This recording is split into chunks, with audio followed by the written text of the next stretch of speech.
This is a public information meeting for a land use bylaw text amendment to change the minimum lot area and the lot frontage requirements of the country residential A4 zone. My name is Alice Jacob, and I'm a planner with the municipality of County of Kings.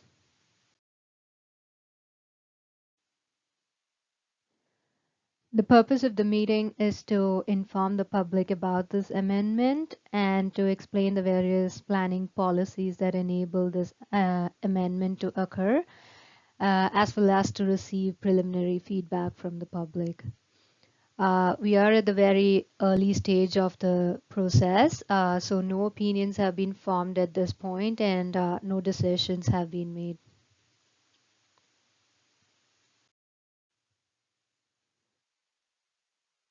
The municipality's planning department, we have something like a housekeeping list that includes a list of things that we need to amend in our bylaw or our municipal planning strategy, and also the errors that we need to correct. So this amendment was on our list of things to do, and this would have happened eventually, but because we received an application specifically for this amendment, we had to expedite the process.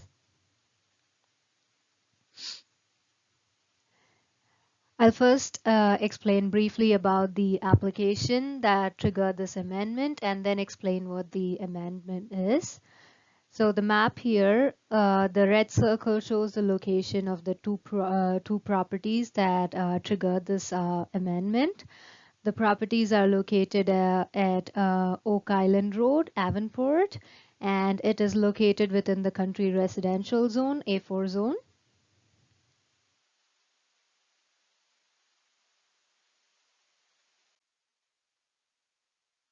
So the applicant has two properties, as I said earlier, and each property has a duplex on it.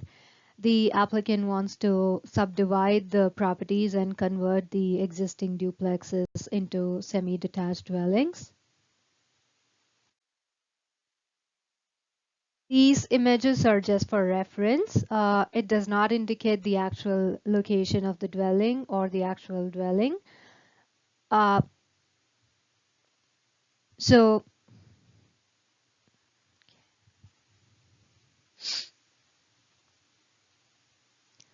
these are the two properties with two duplexes, and this property has an area of around 13,000, approximately 13,000 square feet, and this one over here has approximately 11,000 square feet. And the frontage, it is 116 feet and 105 feet. Currently, they meet the area and frontage requirements of the country residential A4 zone, which is 10,000 square feet and 80 feet frontage for residential uses with the central sewer present.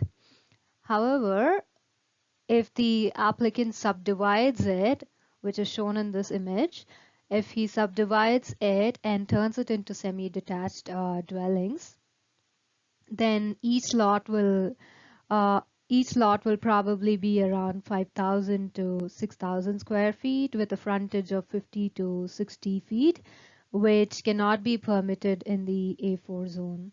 And that's the reason the applicant has applied for a text amendment.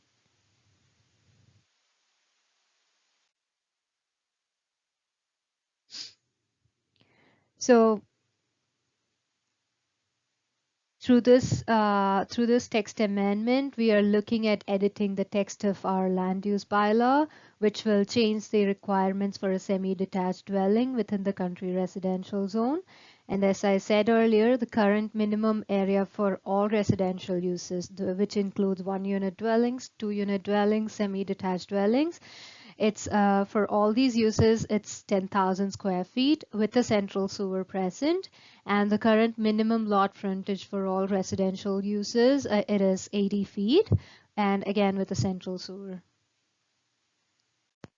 Just to provide a background of what a land use bylaw is, so it is a document or text that consists of various regulations that regulate the use of land and buildings in the municipality. And these regulations are framed based on our planning policies, which are listed in the municipal planning strategy. So based on these policies and regulations, the municipality is divided into various zones like the residential zones, the commercial zones, the industrial zones, agricultural zones, and a few other zones. So if you look at the image on the slide, you will see a lot of zones: O1, A1, A2, R1, R2, R3. So these are all the different zones within the municipality, and each zone permits different uses, and also each zone has a different set of requirements in terms of the minimum area, the minimum lot frontage, the minimum front setback, or the minimum side setback, and a few other requirements. This is a table from our land use bylaw, which shows the requirements for the country residential zone, A4 zone. Over here is a minimum lot area requirement, and over here is the lot frontage requirements. So through this text amendment, what we are looking at is adding a new column to the right of this table, which will be exclusively for semi-detached dwellings.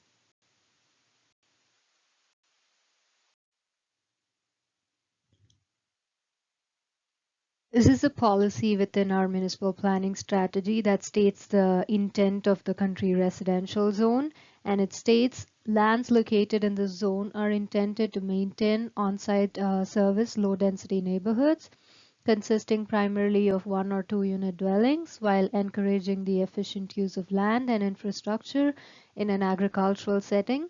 This zone has also been applied to isolated areas of service development in rural areas of the municipality. In the event of conflict between an agricultural use and a non-agricultural use, the agricultural use shall take priority. And policy 5.3.2 from the municipal planning strategy is what enables this application. And the policy states, amend the text of the land use bylaw provided the proposal meets the general criteria for amending the land use bylaw set out in section 5.3 development agreements and amending the land use bylaw. When the municipality receives a planning application, be it a development agreement application or a text amendment or a rezoning application, we usually assess it against a set of general criteria, which is shown here. So we check if the application or the proposal is in keeping with the intent of the MPS, whether there is any conflict with the municipal bylaws or regulations, the application is not inappropriate due to financial impact on the municipality, whether the proposal is compatible with the surrounding land uses, and the adequacy and proximity of schools, recreation, and community facilities, and whether there is adequate sewer and water services to service the facility.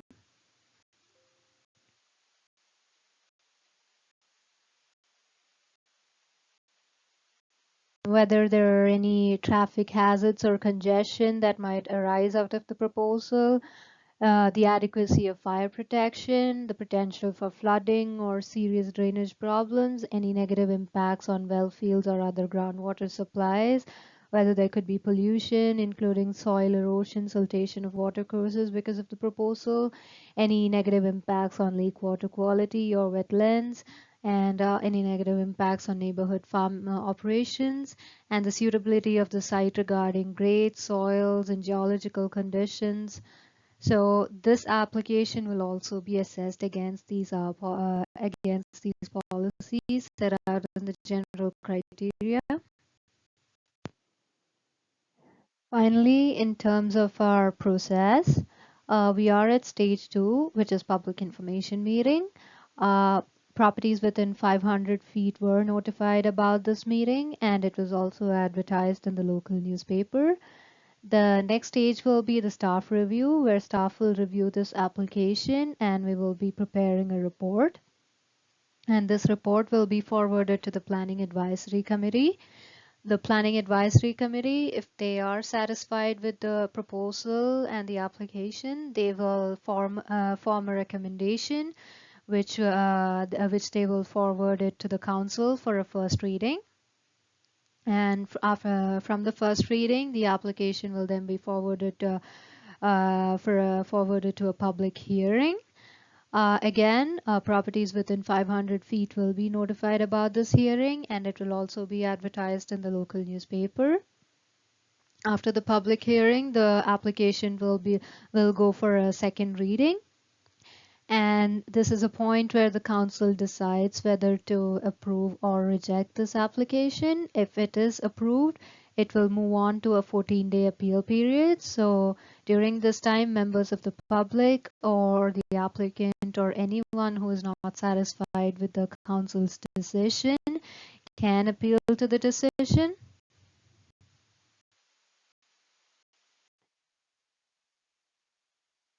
So members of the public, if you have any questions or comments, you can reach out to me at the number provided here, or you can even email me to this email address. And with that, I end my presentation. Thank you.